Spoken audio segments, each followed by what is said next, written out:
আসসালামু আলাইকুম প্রিয় দর্শক, আমরা এখন আছি কুমিল্লার দাউদকান্দির একদম বর্ডার সাইড এরিয়ায়, অর্থাৎ গোমতী মেঘনা ব্রিজের নিচে যে ট্রলার ঘাট রয়েছে সেই ট্রলার ঘাটে আছি আমরা। এখান থেকে এখন ট্রলার ভাড়া নিব 1 ঘন্টার জন্য। তো 1 ঘন্টার জন্য কত ভাড়া হবে সেটা জেনে নিব।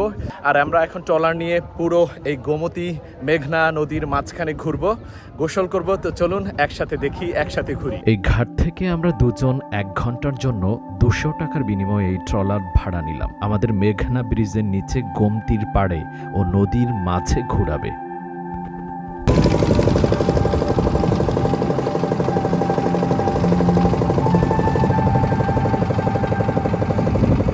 বাংলাদেশ নদীমাতৃক ছোট্ট একটা মনোরম প্রাকৃতিক দেশ। দেশের মাঝে চারপাশে অসংখ্য নদী বয়ে চলছে। আমরা যারা নদী পছন্দ করি, নৌকা নিয়ে বা ট্রলার নিয়ে নদীতে ঘুরতে ভালোবাসি, তাদের কাছে প্রতিটা মুহূর্তই যেন অন্যরকম ভালো লাগা। জেলেরা নদীতে যখন মাছ ধরে, সেটা তাৎক্ষণিক চোখের ফ্রেমে যখন বন্দী হয়, যা দেখে প্রাণ জড়িয়ে যায়। মাছ পেয়েছেন? প্রিয় দর্শক, এখন আমরা আছি দাউদকান্দিতে। আর দাউদকান্দির কোথায় আছি?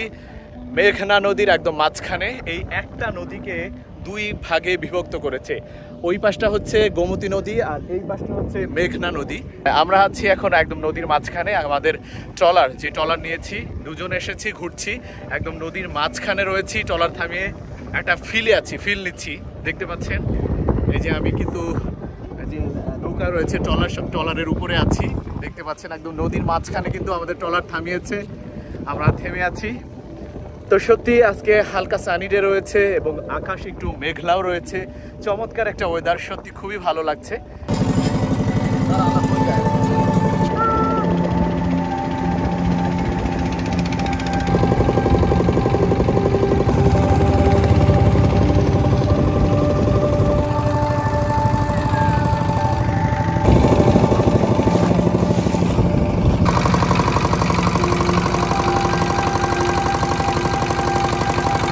দাউদকান্দি গোমতী মেঘনা ব্রিজ।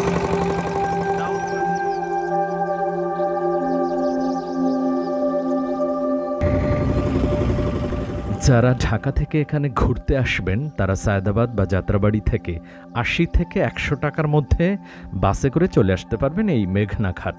আর হ্যাঁ, আমরা 1 ঘন্টা ঘুরে নদীর পাশে গোসল করে অবশেষে আবার পাড়ে চলে এলাম।